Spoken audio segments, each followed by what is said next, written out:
Kujang medical रे भयावह अग्निकांड जलीपोड़ी पाउंस होईगला मेडिसिन और मेडिकल सरंजाम।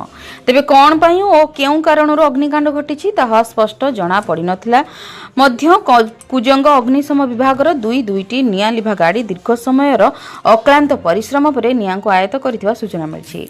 प्राप्त सूचना अनुसार आज राति पाखापाखि 10टा समय हठात Kujang medical medicine store room रे कौनसी कारणवशतः निया लागि जाइतिला।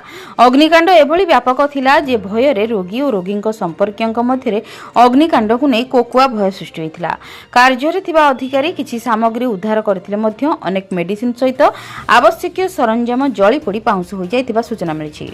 कुजंग अग्निशम गाड़ी पहुंची निया को आयत्त करथिया बेले अग्निकांडर कारण अस्पष्ट रही। जगतसिंहपुर संतोष मल्लଙ୍କ रिपोर्ट, जन अधिकार लाइव।